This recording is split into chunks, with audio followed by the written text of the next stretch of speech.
La cotidianidad del aula de clases plantea desafíos formativos de diverso orden, la enseñanza y aprendizaje de los saberes académicos y la formación para la vida. Sobre esta, uno de los asuntos más importantes y al mismo tiempo menos estudiado es la toma de decisiones. En general se le vincula con la solución de conflictos, la autorregulación de aprendizaje y el desarrollo de la autonomía u otras situaciones, sin que ella misma sea motivo de indagación. Considerando que las decisiones tomadas por los seres humanos determinan su vida y están asociados a los contextos, indagar los factores que intervienen en la toma de decisiones por parte de los estudiantes en situaciones de aula escolar deviene valioso para comprenderlos y proyectar el trabajo en este aspecto como parte de la formación para la vida que moviliza la institución escolar desde la educación inicial. Bienvenidos a la tertulia de educación universitaria de la Universidad Nacional Autónoma de México. Un servidor, Melchor Sánchez, les da la más cordial bienvenida. En esta ocasión vamos a abordar el tema de la toma de decisiones, cómo se enseña y cómo se aprende en las universidades, su relevancia. Para ello contamos con 3 invitados. En primer lugar, el doctor José Antonio Pérez Islas. Él es licenciado y maestro en sociología, tiene un doctorado en estudios sociales por la UAM y posee una especialización en políticas de juventud por parte de la Organización de las Naciones Unidas. Actualmente es coordinador del Seminario de Investigación en Juventud, profesor de posgrado de la Escuela Nacional de Trabajo Social y miembro del Seminario de Educación Superior, todos ellos de la UNAM. Bienvenido, José Antonio. Hola, Melchor, gracias por la invitación. Gracias a ti. Nos acompaña también la doctora Esther Magüina Campos Castolo. Ella es médica cirujana con especialidad en ginecología y obstetricia. Tiene posgrados en investigación educativa y comunicación y tecnología educativa. Ha trabajado en el Instituto Mexicano del Seguro Social, en la Comisión Nacional de Arbitraje Médico. Fue jefa del Departamento de Informática Biomédica de la Facultad de Medicina de la UNAM, en donde actualmente es profesora asociada C de tiempo completo. Tiene ya varios años de docencia y maneja los temas de informática biomédica, telemedicina, calidad y seguridad del paciente. ¿Qué tal, Magüina? Bienvenida. ¿Qué tal, doctor? Muchas gracias. Encantada con la invitación. Pues aquí a sus órdenes. Gracias. Y por último, Carlos Gutiérrez Irlos Madrid. Él es médico por la Facultad de Medicina de la UNAM, especialista en medicina interna, también por la UNAM, con sede en el Instituto Nacional de Ciencias Médicas y de la Nutrición, Salvador Subirán. Tiene maestría en ciencias y en educación y doctorado en ciencias, ambos de la UNAM. Es profesor del pregrado de la Facultad de Medicina de la UNAM y coordinador de los alumnos de pregrado de la Facultad de Medicina de la UNAM en el Instituto de la Nutrición ya mencionado, donde trabaja como médico especialista en medicina interna. Pues muchas gracias por acompañarnos, Carlos. Gracias, igualmente muchas gracias por invitarme. Pues básicamente, ¿a qué nos referimos, José Antonio, cuando decimos cómo tomamos decisiones? ¿En qué consiste esto? ¿Qué factores intervienen en el proceso? Y si pueden tocar el punto de por qué es importante esto en la educación universitaria. Sí, con mucho gusto. Pues mira, generalmente nos enseñan ahí como una tendencia a que somos personas racionales y tomamos decisiones precisamente con la cabeza, y a mí me parece que no es tan cierto a la hora de la vida diaria, ¿no? Entonces esto tiene que ver con varios estudios desde el ámbito social, donde se han encontrado, digamos, 4 áreas o 4 formas de tomar decisiones. La primera es lo que podemos llamar por necesidad, y quizá ahí el tema es que es muy difícil tomar decisiones cuando es un asunto que está motivado por la necesidad. Desgraciadamente en nuestro país hay muchas tomas de decisiones que se hacen de esta manera, y en realidad pues no es una toma de decisión, porque hay un camino único por el cual se puede ir, ¿no? Para tomar una decisión, cuando menos debe uno de tener opción A y opción B. Cuando no hay opción B, pues es el camino que hay que seguir. La segunda forma es que hay muchos que tomamos decisiones en función del deber, ya sea por nuestros padres, por nuestra familia, por la patria, por X, Y y Z, ¿no? Entonces manejamos una toma de decisiones que tiene que ver con un deber real o asumido así, y eso conduce nuestra propia forma de actuar. La tercera tiene que ver fundamentalmente con una búsqueda del propio lugar. Quizá ahí habría que pensar en decisiones que combinan elementos racionales con una búsqueda que a veces tiene implicaciones que no necesariamente tienen que ver con lo racional, sino muchas veces con el gusto solamente de hacerlo. Y la cuarta, que me parece siempre ha sido como hecha de lado en muchas de estas decisiones, es por el placer, ¿no? Por ejemplo, en estudios que hemos hecho, algunos jóvenes y mujeres y hombres toman decisión de la carrera en función de que les gusta, aunque no les deje dinero, aunque no les dé prestigio, están ahí o en el trabajo, ¿no? Trabajan 18 horas diarias, les pagan mal, y están ahí porque les gusta estar ahí, ¿no? Entonces, estas 4 formas de tomar decisiones me parece que son un elemento central para no solamente pensarnos a nosotros mismos, sino pensar cómo podemos comunicar este tipo de hallazgos que hemos realizado. Gracias, José Antonio. Pues, Maguina, ¿qué agregarías? ¿Cómo ves?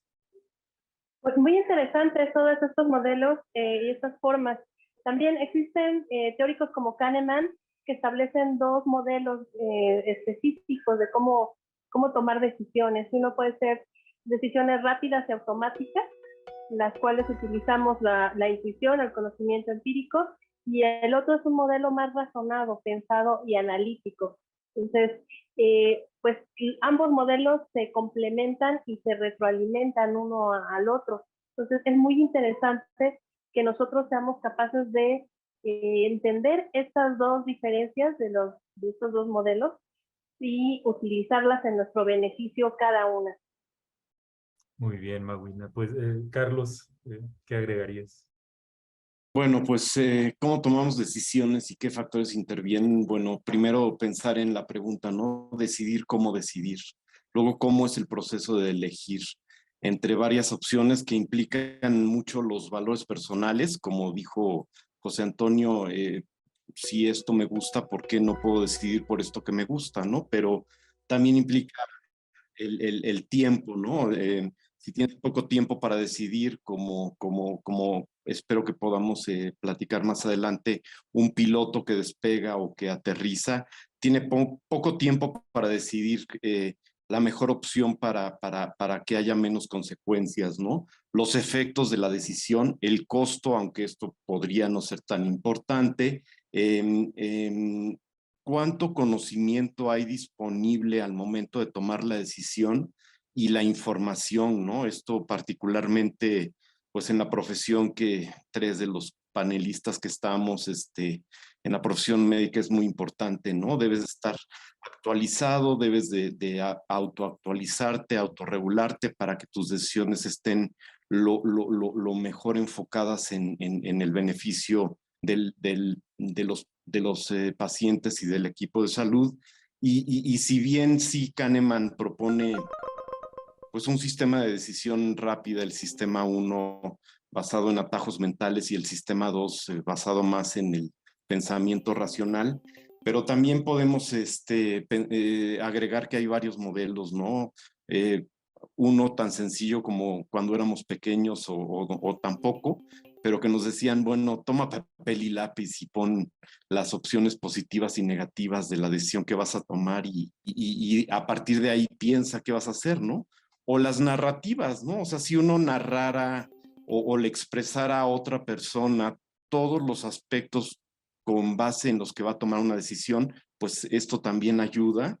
Y evidentemente también considerar todos los aspectos de las consecuencias a corto, mediano y largo plazo que tienen las decisiones, no nada más individuales, sino a nivel grupal, como podría ser una votación intermedia o una votación para presidente y cómo tiene eso consecuencias en la sociedad, ¿no? Gracias, Carlos. Sí, efectivamente, las decisiones, pues como dicen algunas personas, las tomamos todos los días.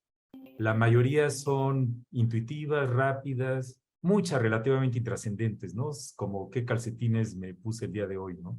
O si me puse calcetines, ¿no? Pero hay decisiones, es como todo un espectro de decisiones de muy bajo impacto hasta decisiones de muy alto impacto. José Antonio, ¿algún comentario sobre esta importancia de tomar decisiones cuando estas decisiones tienen mucho impacto en la persona, como la elección de pareja, como ahora sí que la elección de una carrera, de una especialidad, o las decisiones institucionales como para elegir a sus líderes asignados que determinarán en gran medida hacia dónde caminan las instituciones? ¿Cómo ves la importancia de este tipo de decisiones de muy alto impacto en las universidades?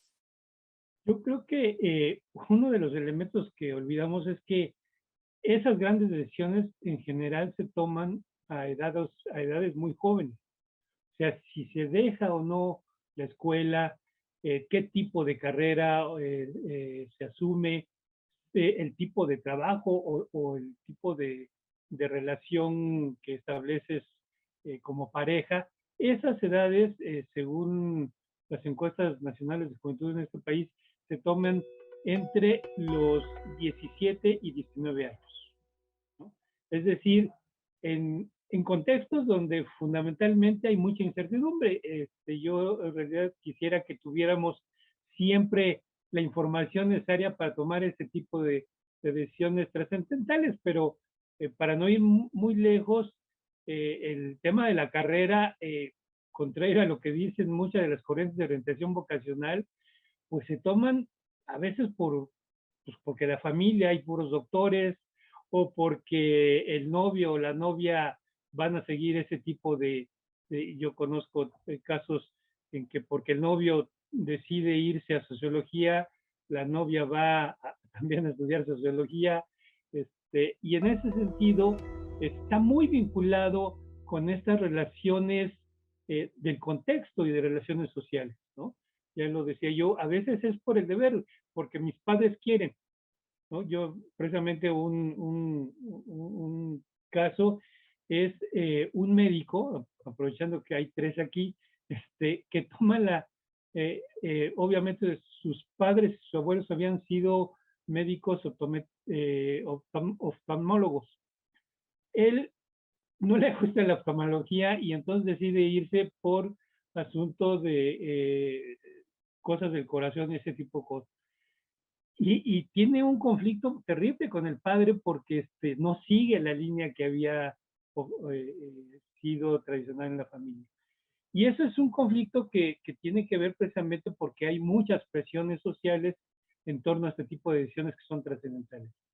Muy bien, José Antonio, muchas gracias. Pues en medicina, por cierto, se dice que es una profesión en la que tenemos la casi imposible tarea de tomar decisiones adecuadas con información inadecuada.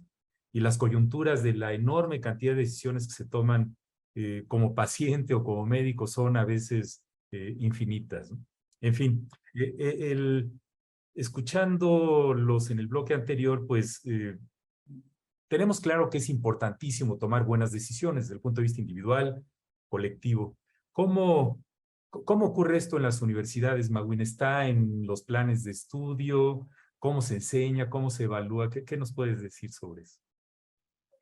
Sí, afortunadamente se han tomado la importancia que tiene el tomar decisiones y estudiarlo, enseñarlo, porque normalmente, como se ha comentado, se toman de manera intuitiva y a veces no es la mejor opción. Entonces, considerarlo como una competencia incluso que deben tener los profesionales es una decisión curricular muy importante. En el caso particular de la Facultad de Medicina, está incluido en el Plan de Estudios 2010 y es una de las competencias principales. Tenemos 8 competencias y una de ellas incluye justamente la toma de decisiones.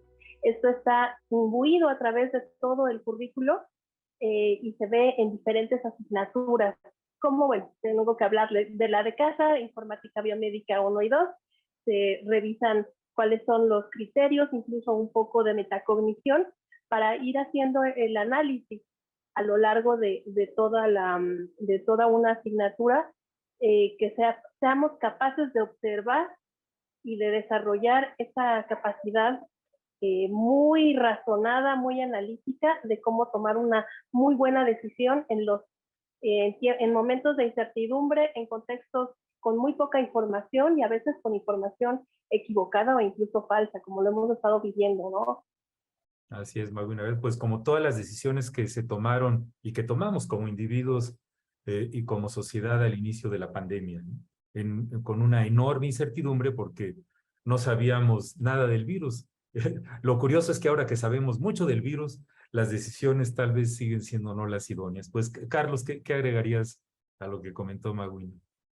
Es que sí, que como comentó Magdalena, sí, se enseña en medicina con materias como informática biomédica, como integración básico-clínica y clínico-básica, como en, en otras en donde se toman en cuenta muchos factores que nos hacen decidir, pero no nada más en medicina, en otras profesiones como la aeronáutica, pues la toma de decisiones es al igual que en medicina, vital para que la persona sobreviva o sufra el menor daño, o las personas sufran el menor daño posible, ¿no? Y hay muchísimas estrategias, además de considerar los sistemas de razonamiento descritos por Kahneman. También en algunas, depende de la situación, pero el aprendizaje situacional, las evaluaciones del riesgo, utilizar una matriz de riesgo, como lo hacen los pilotos, ¿no? Si uno tiene una matriz de riesgo en donde tu decisión va a ser muy probable que produzca algo catastrófico, pues no tomes esa decisión, ¿no? Y también los pilotos saben que en pequeños eventos durante el vuelo, como es el despegue y el aterrizaje, que no toman más del 20% del plan total de vuelo, pues es cuando ocurren los mayores errores, ¿no? Y para eso utilizan muchos procesos como listas de cotejo, como simuladores que también utilizamos en medicina para que el riesgo disminuya. Y como también dijo Magdalena, puede que no haya evidencia, ¿no? O sea, y entonces entramos a un terreno muy interesante que ha sido evaluado por autores que, por ejemplo, Hillel de Broad, que es filósofo y médico, y habla de la importancia de la intuición en medicina, ¿no? O sea, si no hay evidencia, ¿cómo tomas decisiones? Pues muchas veces tomas decisiones basadas en la intuición, ¿no? Pero eso depende pues de del momento en que se toma la decisión, pero al final la decisión debe ir enfocada a que provoque el menor daño posible, personal, de una tripulación, de un paciente o de una sociedad. Sería lo ideal. Gracias, Carlos. Pues, José Antonio, ¿cómo ves? ¿En qué está en los currículos de las carreras de las universidades esto? ¿O cómo enseñarlo? ¿Cómo ves? Pues digo, a mí me sorprende oírlo y me da mucho gusto que en medicina se haya asumido, pero creo que hay muy pocas carreras que lo incorporan a su modelo de estudios, modelo de aprendizaje. Yo creo que además debería ser, vuelvo a insistir, un asunto que empezara mucho más tiempo atrás, ¿no? Si las decisiones se toman entre los 15 y 19 años, ¿no? Las definitivas, yo creo que ese tipo de temáticas tendrían que estar en la educación media superior, ¿no? En bachillerato, porque obviamente en la toma de decisiones profesionales, digo, salvo los casos que ustedes dicen, los médicos o donde implica un riesgo con manejo de máquinas, me parece que tiene que ver con la toma de decisiones profesional. Pero yo creo que hay muchos elementos más generalizados y quizás por eso más preocupantes en torno a decisiones de vida. Y eso generalmente no está incluido en los currícula de educación media superior, definitivamente no, y en muy pocas de las ciencias sociales. Me parece que es un elemento que debería de estar contemplado porque, como lo han dicho mis compañeros de mesa, el tema de la intuición a veces es relevante para poder tomar decisiones, ¿no? Y eso generalmente se desecha, ¿no? La intuición tiene mucho que ver con decisiones adecuadas, porque a veces, por más que la información, que volvemos a decir, nunca es completa, nos diga que la opción a veces la intuición nos dice que es B, y eso hay que también valorarlo a la hora de tomar la decisión. Gracias, José Antonio. Sí, hace rato mencionaban al doctor Daniel Kahneman. Ya ven que este hombre, junto con Amos Tversky, investigaron mucho del tema desde los 70s, y al mismo doctor Kahneman le dieron el Premio Nobel de Economía en el año 2002 por su trabajo en esta cuestión de la influencia en la toma de decisiones de una serie de factores mentales que tenemos como seres humanos. Mawina, hay en la asignatura de informática, el plan de estudios, ves que se toca este tema de cómo en las decisiones influyen una serie de atajos mentales o heurísticas cognitivas. Algunos les llaman ilusiones cognitivas, que nos ayudan a tomar decisiones, las miles de decisiones que tomamos al día de una manera más o menos efectiva y sensata, pero que pueden llevarnos a errores, ¿no? No sé si pudieras comentar brevemente algo sobre estas heurísticas y cómo pueden hacernos tomar malas decisiones. Estos famosos atajos mentales heurísticas, como bien decía el doctor Sánchez, pues son la forma en que nosotros aprendemos. Incluso se han relacionado con la intuición, pero una intuición educada, como se comenta. Mientras más tengamos elementos para poder integrar unas buenas rutas heurísticas, pues vamos a tomar mejores decisiones. Incluso una de las heurísticas más características de la medicina es el famoso ojo clínico, en el cual ya no nos damos cuenta de que estamos haciendo un análisis completo de la infección de un paciente, por ejemplo, y simplemente de observarlo podemos integrar que existen ciertas características, ¿no? Este famoso diagnóstico de camión que te dice, pues bueno, tiene ciertas características y creo que tiene este diagnóstico. Entonces, si nosotros somos capaces de educar todos estos conocimientos para que sean cada vez más sencillos de utilizar de manera automática, pues va a ocurrir como cuando manejas un auto, ¿no? Al principio, pues tienes que estar espejeando, midiendo, ya después lo puedes hacer de manera completamente automática. Y justamente es lo que se intenta durante la formación. Y como mencionaban hace un momento, es importante la inclusión de la simulación, el de estar repitiendo de manera constante ciertas habilidades, ciertas incluso tomas de decisiones, nos va a ayudar a estas rutas que sean las adecuadas y que no sean pues influidas por cuestiones desde pues emociones, creencias o algunas otras sesgos que pueden generarnos errores al momento de tomar estas decisiones, ¿no? Gracias, Magwina. Sí, se le atribuye a Oscar Wilde una frase que dice: las decisiones son como cheques que emitimos de un banco en el que no tenemos cuenta, ¿no? Tenemos una serie de opciones delante de nosotros y tenemos que tomar alguna decisión. Y por ahí dicen, si tienes la opción A y la opción B, toma la opción C o busca la opción C, porque a veces nos centramos demasiado.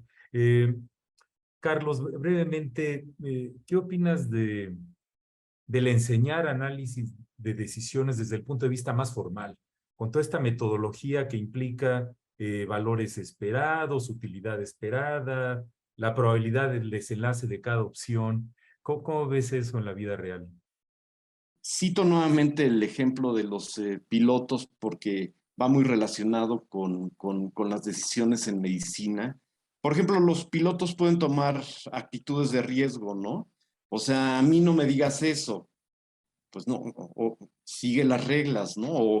O ser impulsivos o pensar que hay cosas que nunca te van a pasar cuando sí te pueden pasar.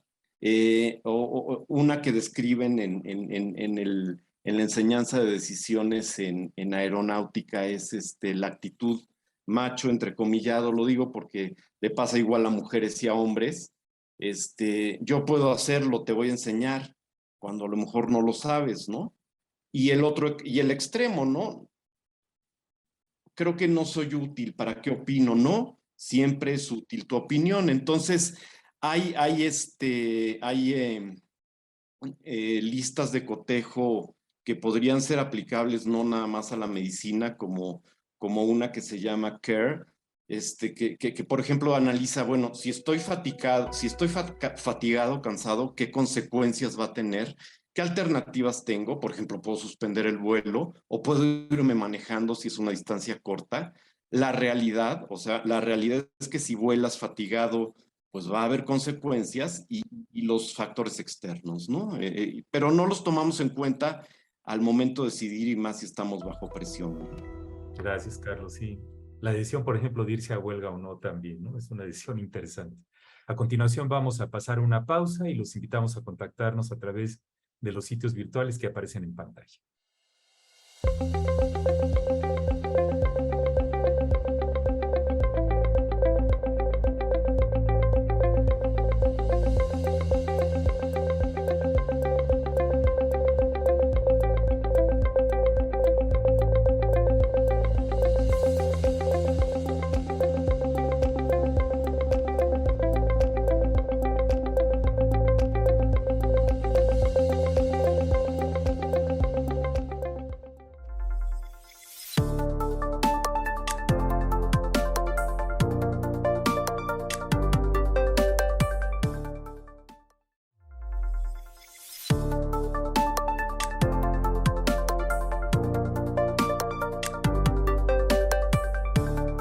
Estamos en la tertulia de educación universitaria de la UNAM platicando sobre la toma de decisiones y sus aspectos educativos.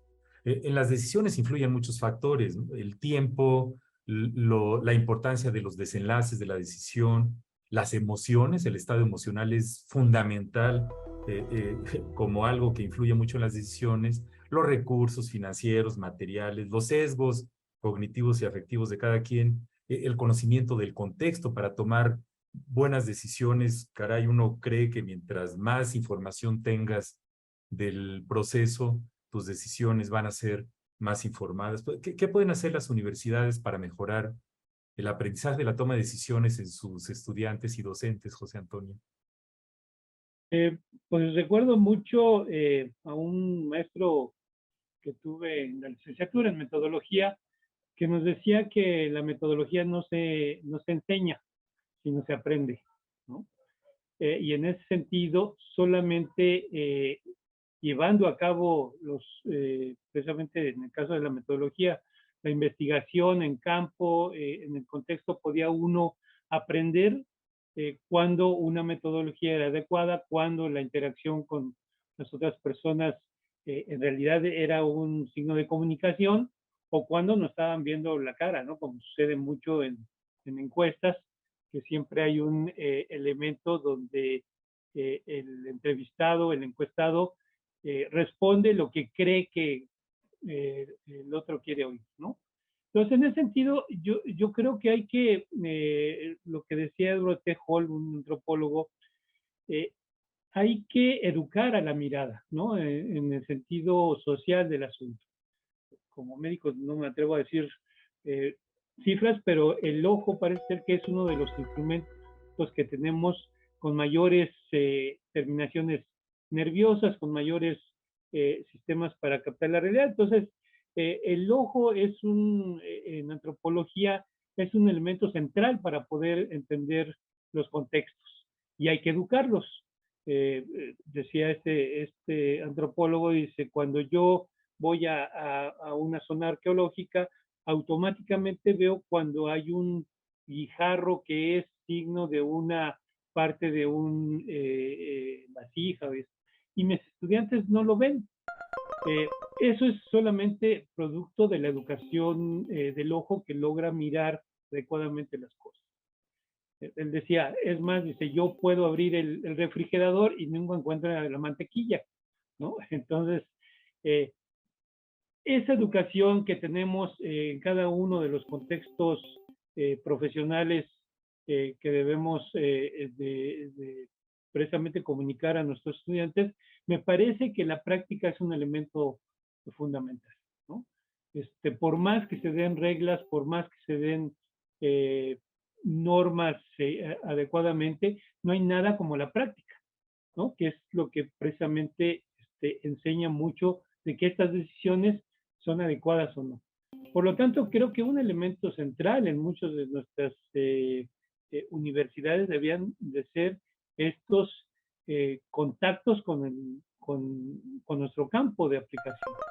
Y es quizá algo que las universidades están perdiendo en mucho sentido por muchos elementos, las cuestiones de seguridad, etcétera, etcétera. Hay cada vez más restricciones para en lo social llevar a la práctica este tipo de cosas. Gracias, José Antonio. Pues, Maguina, ¿cómo ves? Pues es muy importante, muy interesante todo esto que se ha comentado y un punto creo que valioso es que las universidades se enfoquen también en la formación y el desaprendizaje, ¿no? Ese desaprender que tengan los profesores, porque a veces hemos aprendido no de la mejor manera. Y entonces, como mencionaba Broadwell, ¿no? Que tenemos una escalera de aprendizaje en la cual a veces somos inconscientes, incompetentes inconscientes, no sabemos que no sabemos.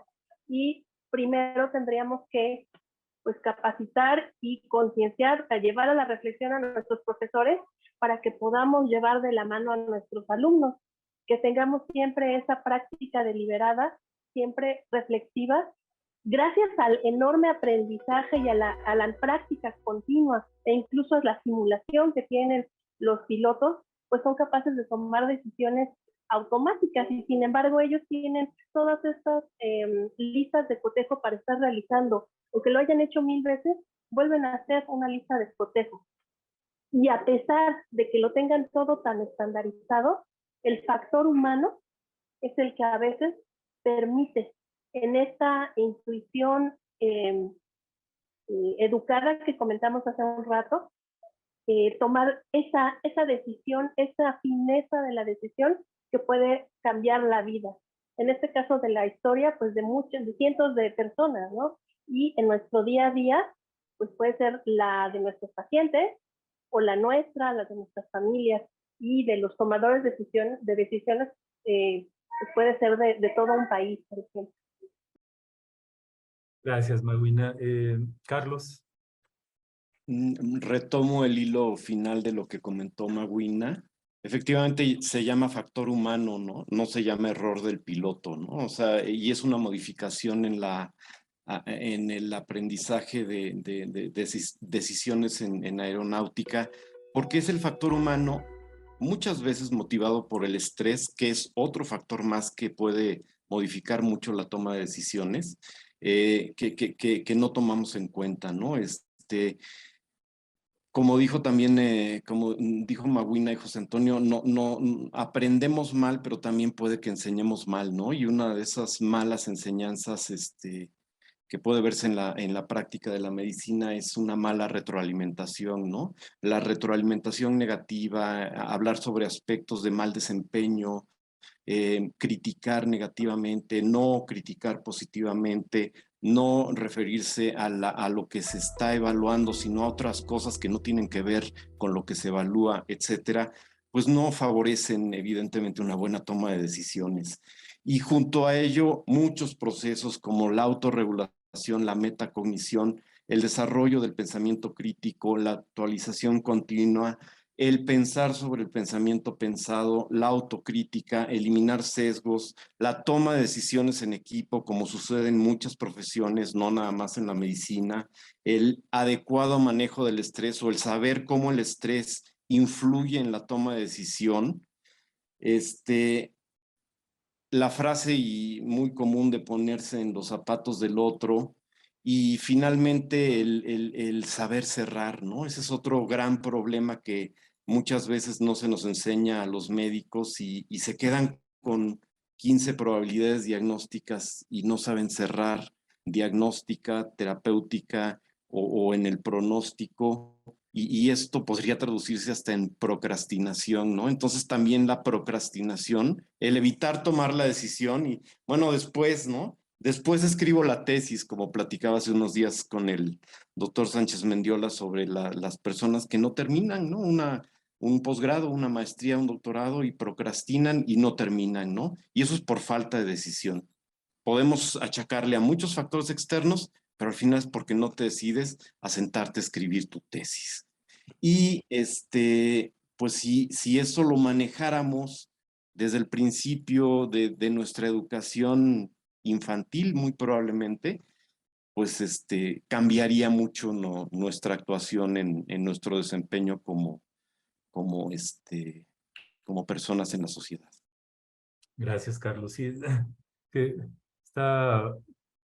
hay un doctor alemán, un psicólogo que se llama Gerd Gigerenzer, que trabaja en el Instituto Planck de Berlín. Ha publicado muchísimo sobre la toma de decisiones y la racionalidad humana, ¿no?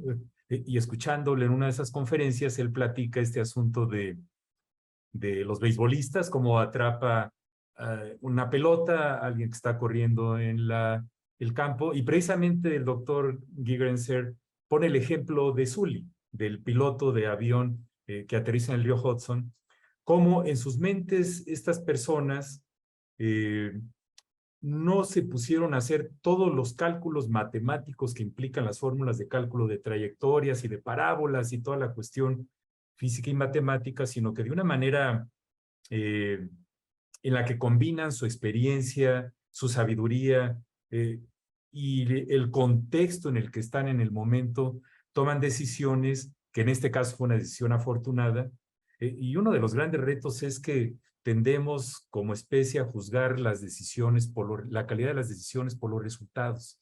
Y eso es muy complicado porque entonces decimos, ya ves, te dije, no deberías haber hecho eso. Cuando precisamente la toma de decisiones bajo condiciones de incertidumbre es que no sabes qué va a pasar. Pues brevemente, José Antonio, este aspecto de las decisiones de impulso, las decisiones que tomamos por este montón de estímulos que recibimos todos los días y que como docentes o estudiantes tomamos así de bote pronto. O sea, ¿algún comentario sobre esas decisiones de impulso en nuestros estudiantes? Bueno, yo creo que, yo insisto que parecerían de impulso, sobre todo porque cuando evaluamos eso, siempre es de una manera externa, ¿no? Porque quien toma las decisiones las toma finalmente por el cúmulo de experiencias, por el cúmulo de valores, por el cúmulo de conocimientos que tiene atrás, ¿no? O sea, nunca nos aventamos al río, primero, si no sabemos que hay un río abajo, ¿no? Entonces, tenemos que tener una serie de elementos para tomar las decisiones que pueden ser muy inmediatas en función de la propia situación, pero que siempre llevan, digamos, nuestra historia y nuestro conocimiento y nuestra experiencia. Y yo creo que ese es un elemento que no debemos olvidar en los asuntos de formación. Si logramos generar esa historia en nuestros estudiantes, me parece que estamos haciendo muy bien las cosas. Muy bien, José Antonio, muchas gracias. Pues a continuación vamos a escuchar a una profesora de la universidad sobre cuáles son sus estrategias para enseñar toma de decisiones en sus alumnos.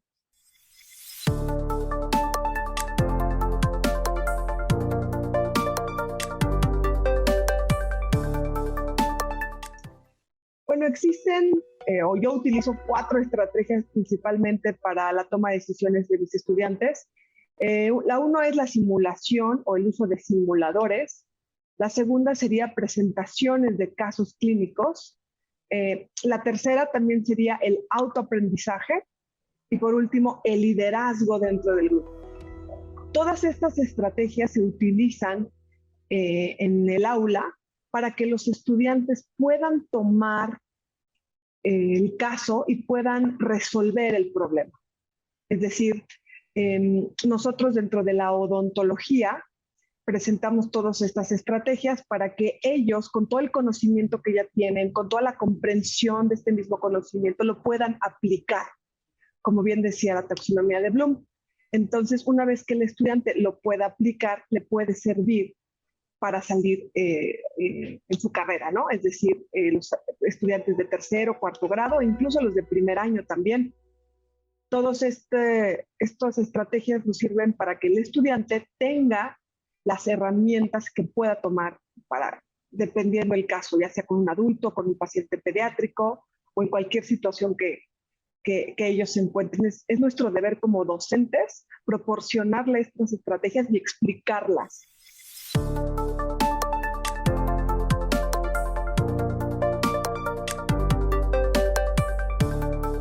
Estamos en la tertulia de educación universitaria de la UNAM platicando sobre la toma de decisiones. El ser un tomador o tomadora de decisiones bueno, efectivo, sensato, razonable, es como debería de ser un componente esencial de ser un buen ciudadano, un buen elemento de la sociedad, ¿no? Ya comentamos los retos que esto implica desde el punto de vista educativo y en las universidades, tanto para docentes, estudiantes y las autoridades de las instituciones.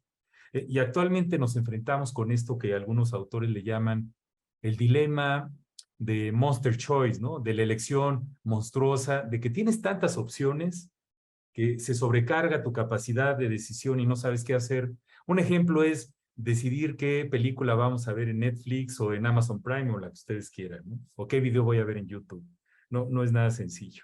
Pues, Carlos, ¿qué opinas después de todo lo que se ha dicho? Algunos mensajes, recomendaciones para nuestra audiencia.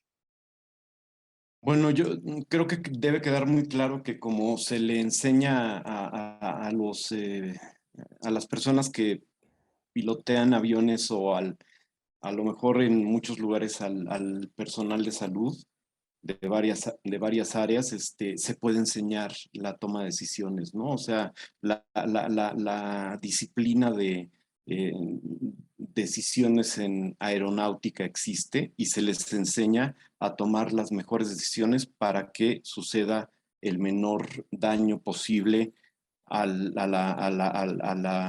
los ocupantes del avión, a la tripulación y al avión, ¿no?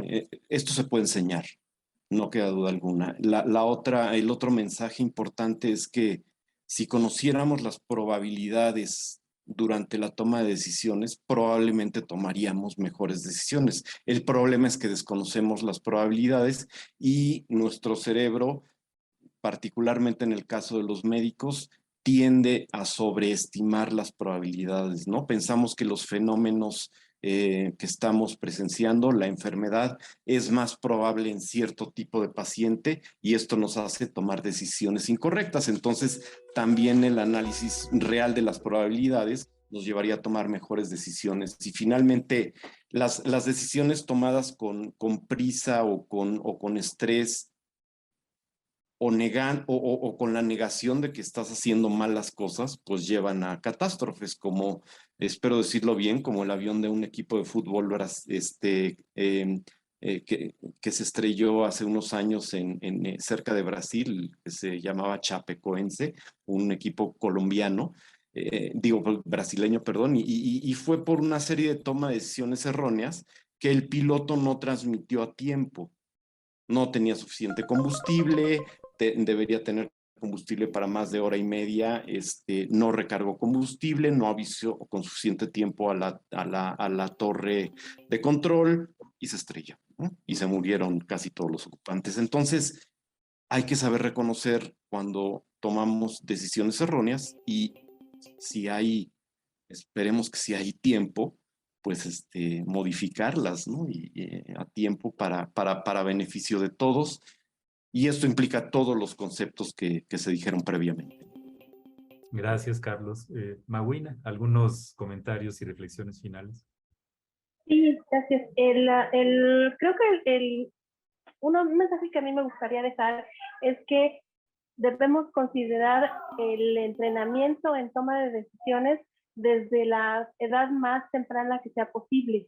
Los hallazgos de neurociencias cognitivas han demostrado que los niños tienen ya una capacidad obviamente distinta y que se tiene que ir entrenando para tomar decisiones.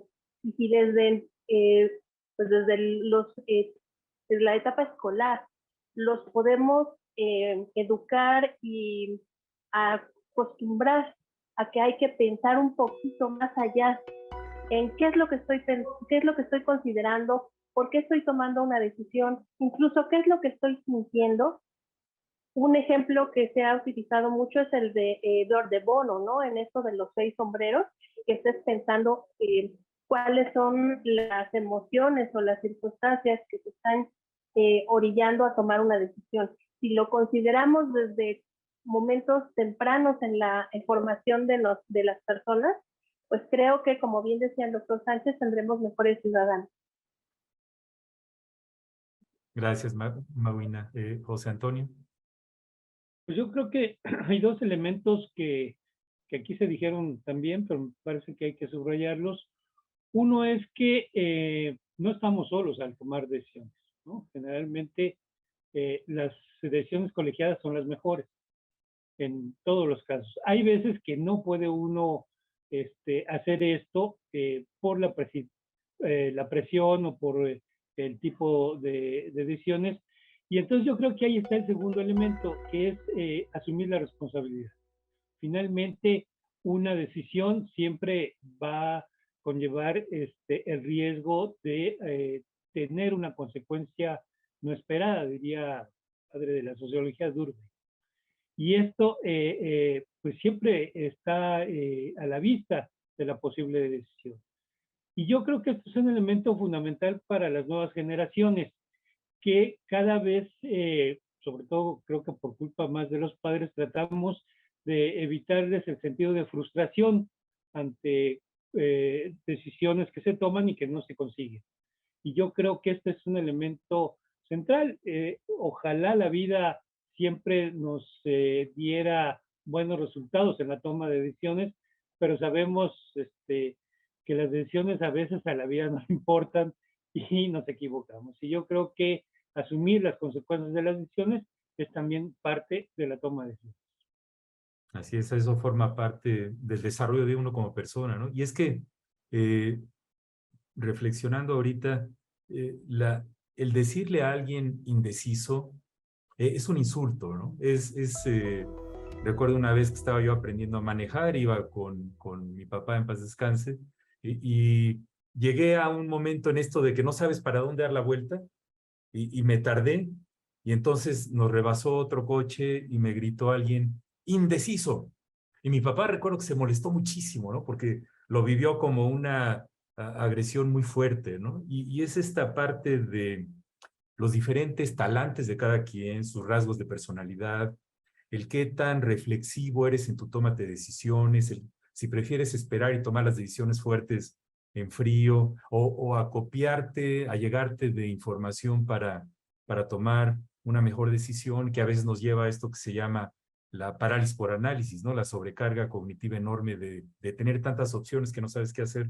Pues como el ejemplo de Netflix que comenté hace rato, que me trae pues no sé, Mawina, si tienes un breve comentario sobre el uso de la inteligencia artificial en las decisiones, ¿no? Porque en este tipo para seleccionar una película en los servicios de streaming, ya el algoritmo de inteligencia artificial te sugiere qué películas ver por tu patrón de uso, ¿no? Entonces, ¿algún rol de la inteligencia artificial en las decisiones?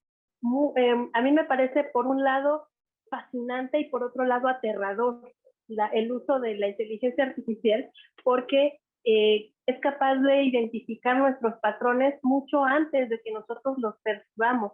Y entonces empieza a ofrecernos opciones y pueden ser incluso opciones limitadas. Entonces, un punto importante es que sepamos también conocer cuáles son los alcances de la inteligencia artificial para poderla aprovechar en todas estas opciones que ya nos dan, pero no sesgarnos, no limitarnos a estas decisiones, sino pues tomarlas como un ente adicional, ¿no?